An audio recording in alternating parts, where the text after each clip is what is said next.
En estos días y en particular en estas dos fechas, el 22 de octubre y el 3 de diciembre. Son dos días donde triunfó la dignidad. Es el triunfo de la dignidad. El régimen se ha dado cuenta que el miedo ya no funciona. Ni el chantaje a los empleados públicos, amenazándolos con que pierden sus empleos, ni el chantaje y la amenaza a las amas de casa, diciéndoles que les quitan sus bolsas CLAP. Muchísimo menos la pretensión de humillar a los estudiantes de los liceos, obligándolos a participar en actos ilícitos, separándolas de sus madres y con un repudio generalizado de los docentes y los representantes. Entonces, yo quiero insistir en lo que he dicho en estos días. Esto representa el cierre de un ciclo político, el fin de un ciclo político y el inicio de una nueva era para Venezuela. Político, social, cultural. Esto se acabó. Es importante que todos los venezolanos lo procesemos. Además que en estas dos fechas vimos una Venezuela unida.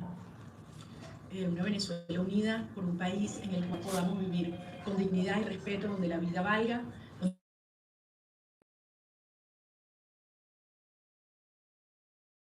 y sin humillación ni persecución. Ahora, esto que estamos emprendiendo no lo subestimamos. Sabemos que en términos organizativos, como mínimo, hay que multiplicar por 10 toda la estructura que logramos construir para el 22 de octubre y que esto requiere una plataforma robusta, súper organizada, de unas magnitudes que nunca antes hemos visto en Venezuela. Yo me atrevo a decir en este continente para un proceso electoral de esta magnitud y que están basadas en una estrategia muy seria en la cual tenemos que actuar con disciplina, con inteligencia y con integridad. Ahora voy a referirme a lo ocurrido el 3 de diciembre. Y en esta materia yo creo que ha quedado claro que los venezolanos ya no caemos en distracciones, en trampas, ni pisamos peines, que lo que buscan es evadir la responsabilidad directa que tiene este régimen. Todos sabemos lo que pasó el 3 de diciembre. Todos lo vimos todos los venezolanos, todos los ciudadanos, y también lo vieron nuestras Fuerzas Armadas, que estaban desplegadas a través del Plan República y que hoy tienen clarísimo de qué lado está el pueblo. Y yo confío que las Fuerzas Armadas se van a colocar del lado del pueblo.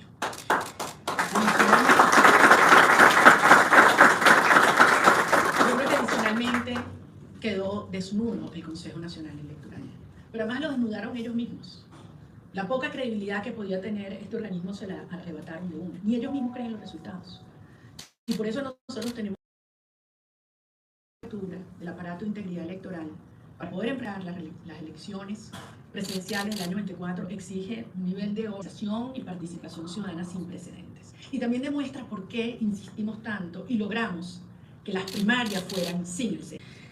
El mundo sabe, y los venezolanos en primer lugar, así como las Fuerzas Armadas, que fueron precisamente la actitud irresponsable, entreguista y antivenezolana de Chávez y Maduro. Recordemos que cuando Chávez estaba en la presidencia, Maduro era canciller.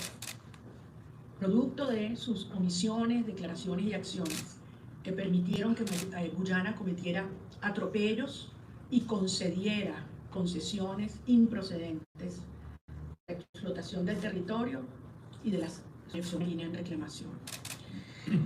Nadie, ningún venezolano les perdona esta actitud y no caemos en engaños en los cuales ahora pretenden trasladar la responsabilidad a los venezolanos de lo que fue su consciente actitud, siguiendo instrucciones de Fidel Castro y a pesar de que fue alertado por innumerables venezolanos que en su momento dijimos los errores que se cometían y las correcciones que debían tener lugar. Y esto es lo que hace que ahora no tengamos otra opción que acudir ante la Corte Internacional de Justicia, donde hoy se dirime esta controversia y donde estamos obligados a defender nuestros derechos. ¿Qué procede ahora? Lo primero es recordar que el principio que debe prevalecer es el de resolver las controversias por la vía pacífica. Y la vía pacífica que está sobre la mesa es ante la Corte Internacional de Justicia. Entendamos esto.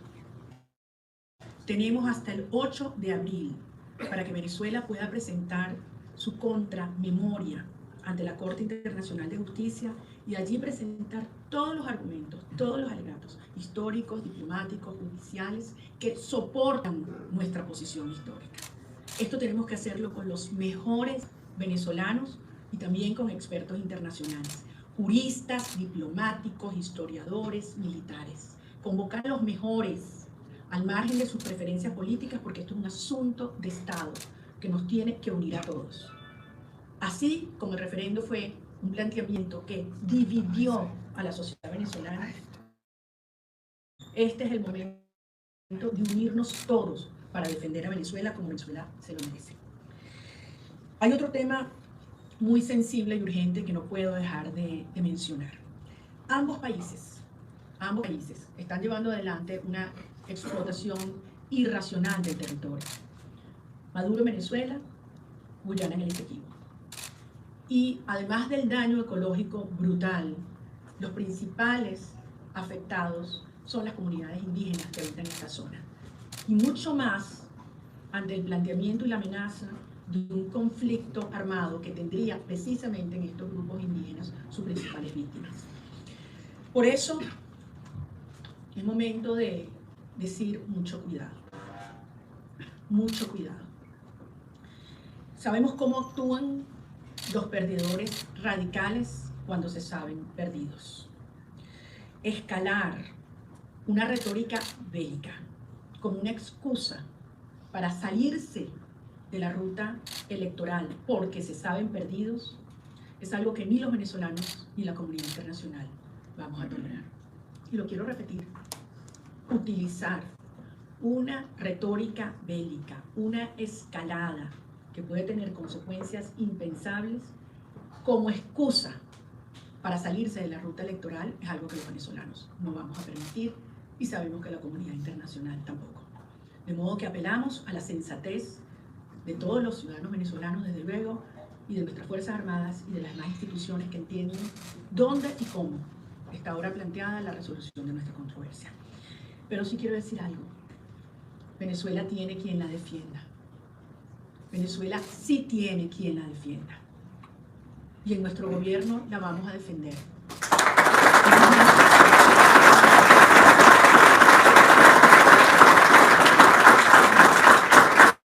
Porque sabemos lo que tenemos que hacer, porque sabemos que la justicia, la historia están de nuestro lado. Y esto hay que actuar con madurez, con seriedad y sensatez en estas horas.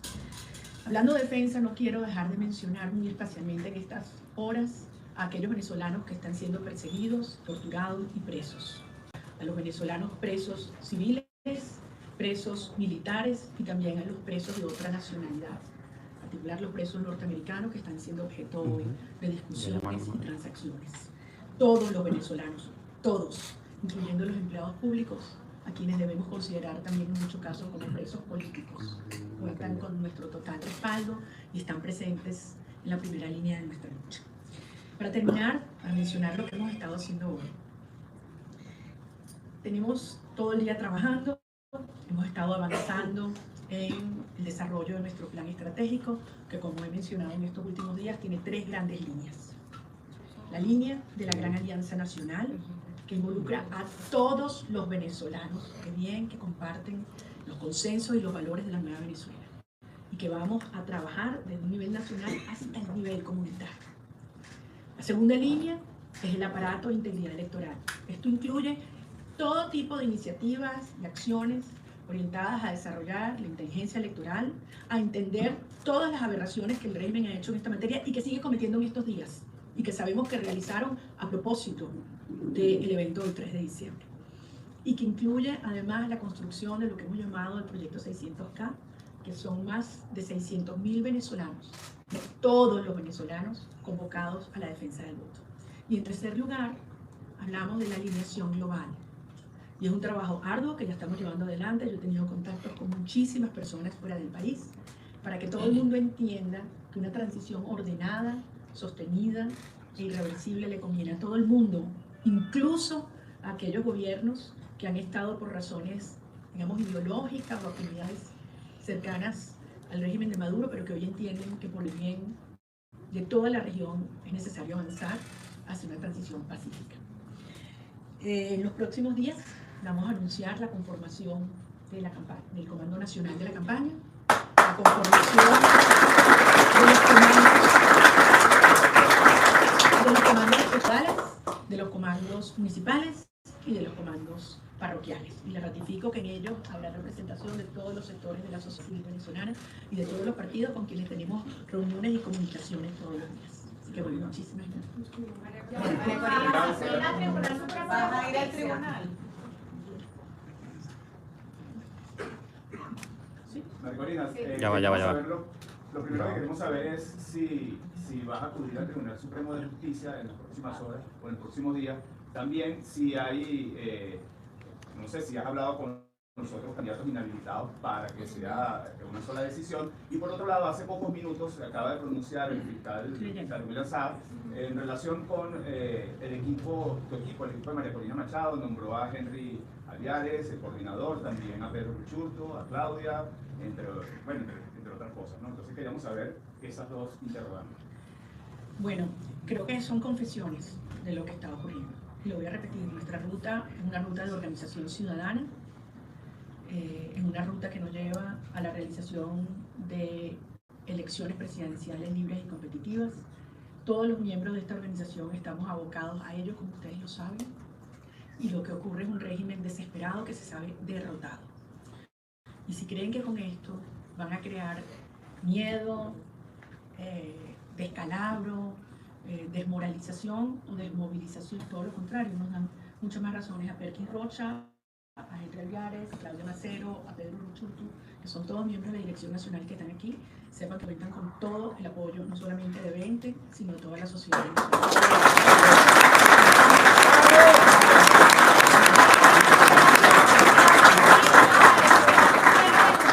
¿Perdón? En relación a si vas a acudir al Tribunal Supremo de Justicia para que la Sala Político-Administrativa realice la inhabilitación como se acordó entre las delegaciones del gobierno y la oposición. Bueno, con relación a este tema, el documento que propuso el régimen, lejos de allanar y facilitar una vía electoral, lo que le hace es más compleja. Lejos de demostrar la disposición a cumplir con las condiciones que exige la comunidad internacional para que sean consideradas elecciones limpias y competitivas, las restringe. Plantea restricciones a libertades ciudadanas adicionales que son inaceptables y que son absolutamente, que están absolutamente fuera de lugar. Sobre mi caso, todos ustedes lo saben, yo no he cometido delito alguno, falta alguna. Y aquí no hay un acto de la Contraloría, un procedimiento de la Contraloría, una decisión de la Contraloría, ni yo he sido notificada de ninguna manera. Aquí nadie ha visto un papel, aquí no recibe un papel, hasta que lleguen ahorita con todas estas declaraciones que se están produciendo en los últimos minutos. Por lo tanto, ¿qué acto de recurrirse? Si no existe, es absolutamente inexistente. Y si quedaba alguna duda antes del 22 de octubre, yo estoy más que habilitada por los millones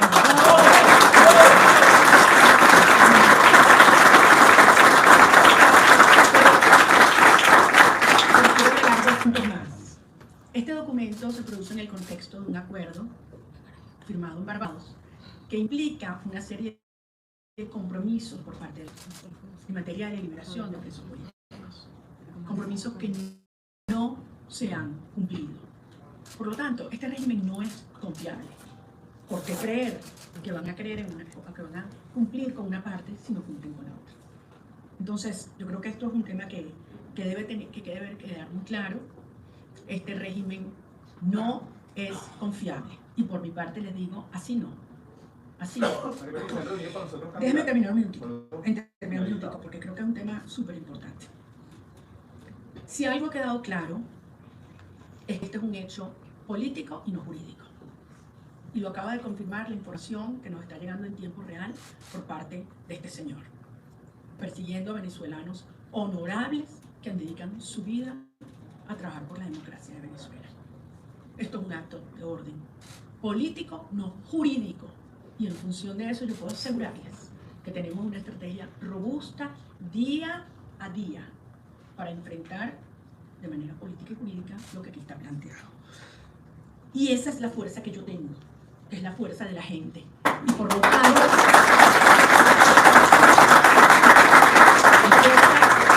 mi fuerza viene de la gente. Sé que cuento con su apoyo, con su confianza, y por lo tanto no pueden imponer ni días ni tiempos. Orden de aprehensión supuestamente. Orden de aprehensión. Esa es la información que tenemos. Ya contesté en este sentido. Nosotros estamos evaluando día a día. Aquí no hay nada que recurrir porque no hay decisión. Además, no hay cumplimiento de ningún acuerdo. Y lo que he dicho es, esto es un tema de orden político, no jurídico, y tiene que aclararse previamente. La realidad es que al día de hoy, el régimen está violando los acuerdos que suscribió en Barbados. Y obviamente el país y el mundo lo entiende claramente. Veamos lo que va a ocurrir en los próximos días. ¿Cómo se explica que ese mecanismo recibió el visto bueno de la delegación de la plataforma unitaria? ¿No hubo conversaciones previas con usted antes de dar luz verde a ese mecanismo que usted pues, considera que es político y no jurídico? Bueno, yo creo que hay muchos elementos que no han sido suficientemente definidos y eso es parte del proceso que está en discusión en este momento. Las implicaciones que esto tiene y elementos que no están suficientemente claros. Entiendo que solo parcial, por lo que hemos hablado, porque el acuerdo establecía una serie de cumplimientos que aún no se han dado, entonces yo prefiero asumir que esto es un planteamiento parcial, no completo, no suficientemente claro en su implicación. ¿Cómo está? Usted habla sobre el apoyo internacional. Sin embargo, John Kirby, el vocero de la Casa Blanca, dijo que aplaudía la decisión de abrir el juego para las inhabilitaciones e igual cobraba lo de los presos políticos. Y el Reino de Noruega también avalaría esa, digamos, esa acción. Entonces, el plano internacional también está dando una señal hacia allá. ¿No tranca el juego esto? Su posición. Es que mi posición coincide con los planteamientos que aquí se han formulado. Desde luego que aquí hay una demostración de entender que no puede haber acuerdo con la comunidad internacional si no existen condiciones limpias y libres, si no se liberan los presos políticos y si no hay un mecanismo transparente y con celeridad que establezca la participación de los candidatos presidenciales que la sociedad venezolana ha elegido para representarlos y que no existe habilitación jurídica legal en este momento. No son excluyentes, porque el hecho de que haya un planteamiento de una ruta no contradice lo que ayer dijo, por cierto, el subsecretario del hemisferio del Departamento de Estado cuando dijo aquí lo que se necesita es una vía expedita y transparente. Evidentemente, hasta ahora no la hay. María Corina, tú señalas que la decisión es política, no jurídica, y de alguna manera señalas que no vas a acudir, como está planteado, al tribunal. ¿Esa decisión es una decisión que tú has consultado o ya consultaste con el resto de partidos políticos que conforman yo quiero la dejar plataforma muy unitaria? claro lo que yo he planteado aquí. Esto es un proceso en desarrollo. Esto es un proceso en desarrollo. Aquí no hay documento definitivo aún. Y hasta tanto eso no ocurra y no se tenga el cumplimiento de los acuerdos para el 30 de noviembre, yo no tomaré una decisión Pero hay una definitiva. fecha que es el 15 de diciembre, según el Yo lo he dicho, tenemos la fuerza, el apoyo de la gente y no se imponen ni vías ni lapsos. María Corina, se han reunido con los otros inhabilitados para saber si hay una decisión entre todos, una decisión en bloque, eso por un lado. Y por otro lado, ¿cuál es tu opinión en relación con las medidas que ha tomado Maduro en relación con la Guardia Civil en las últimas horas? Con relación al primer punto, efectivamente ayer estuve en el aniversario de la Unidad Popular y desde luego conversé con Freddy Superlano, conocimos sus declaraciones, las cuales reconozco y hablaré en nuevo con ningún otro de los venezolanos ilícitamente, irritamente inhabilitados. Con relación a las declaraciones de anoche, creo que fui muy clara aquí en la declaración. Esto es un tema muy peligroso e inconveniente. El principio que debe prevalecer es la resolución a través de métodos pacíficos. El método pacífico que está sobre la mesa es la resolución de dirimir la controversia a nivel de la Corte Internacional de Justicia, y eso es lo que nos tiene que convocar a todos ahora. Al margen de lo ocurrido el 3 de diciembre, insisto, una señal muy clara de repudio al régimen. Maduro recibe otra derrota monumental. Se están equivocando. Lo que están haciendo hoy contra miembros de 20 y de otras personas es una gran equivocación. Se están equivocando. Y no nos van a detener. Todo lo contrario. Esto nos da más fuerza.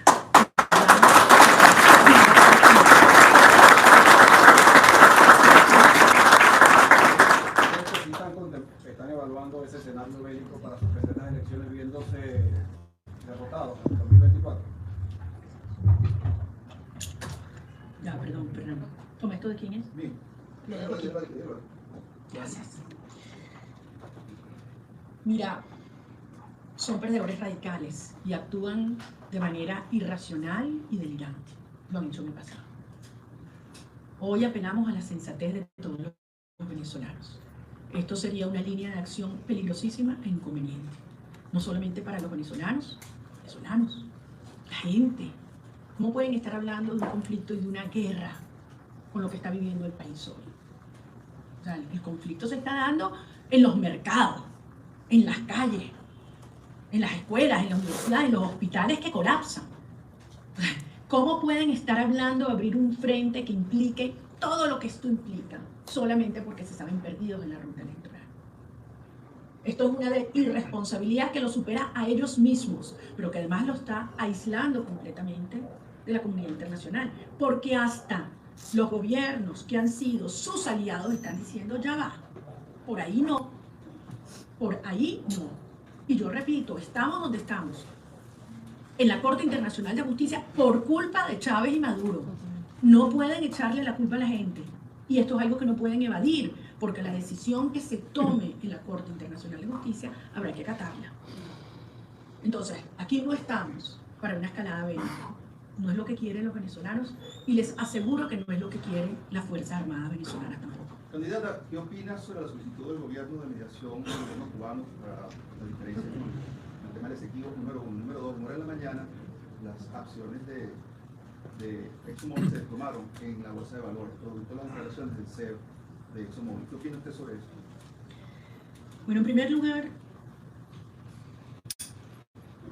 yo considero que la intención del régimen, sin lugar a duda, es llevar la inestabilidad y la incertidumbre que hay en las condiciones para la inversión en Venezuela a otras áreas. En este caso, estas zonas limítrofes con nuestro país, no verdaderamente limítrofes, porque la proyección del Esequibo no es el límite comienza a partir del río Esequibo. Y es tremendamente peligroso y contraproducente. Entre otras cosas, recordemos que parte de lo que nosotros queremos convencer al mundo es que Venezuela será un hub energético para las Américas cuando exista Estado de Derecho, cuando exista un cambio de régimen. Esto lo que demuestra es que en su desesperación pretenden incluso involucrar actividades de orden económica, financiera y energética, y esto creo que lejos de lograr aliados, más bien lo que hace es aislarlos aún más. Y con relación a la intermediación cubana, aquí nadie se chupa el dedo. Fidel Castro y Cuba siempre han estado del lado de Guyana en contra de los intereses de Venezuela. Siempre. Y ¿qué hizo Chávez y Maduro? Usaron los recursos de los venezolanos en una diplomacia petrolera para tratar de conseguir votos en el CARICOM o en la OEA, y fíjense cómo pagan. Fíjense cómo pagan. Carolina, ¿cuál sería tu opinión con respecto a que el abogado que defiende a Nicolás Maduro en la Corte Penal Internacional trabajó en el mismo bufete que ahora defiende Guyana en la Corte Internacional de Justicia?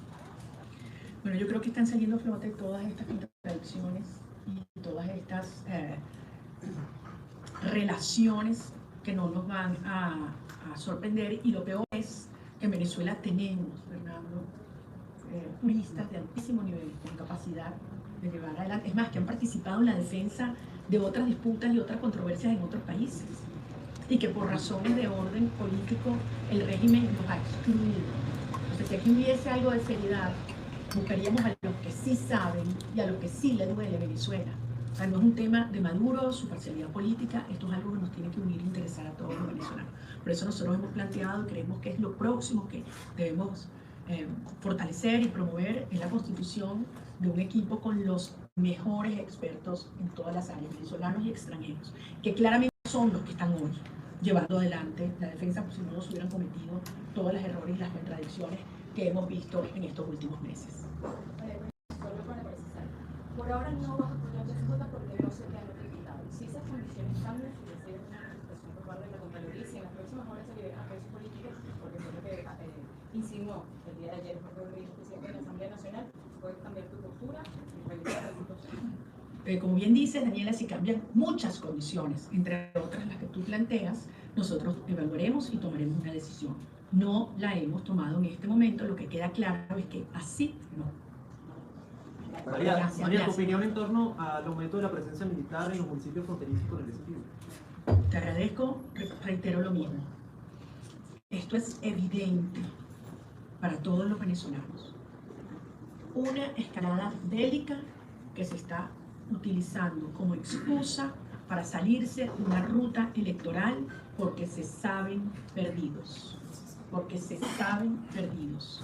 Esto es tremendamente peligroso y es algo que la comunidad internacional toda, obviamente, lo ha notado, lo sigue, lo repudia, porque insistimos, el principio que debe prevalecer es resolver esto por el mecanismo pacífico y el que está sobre la mesa es la resolución de la controversia en la Corte Internacional de Justicia.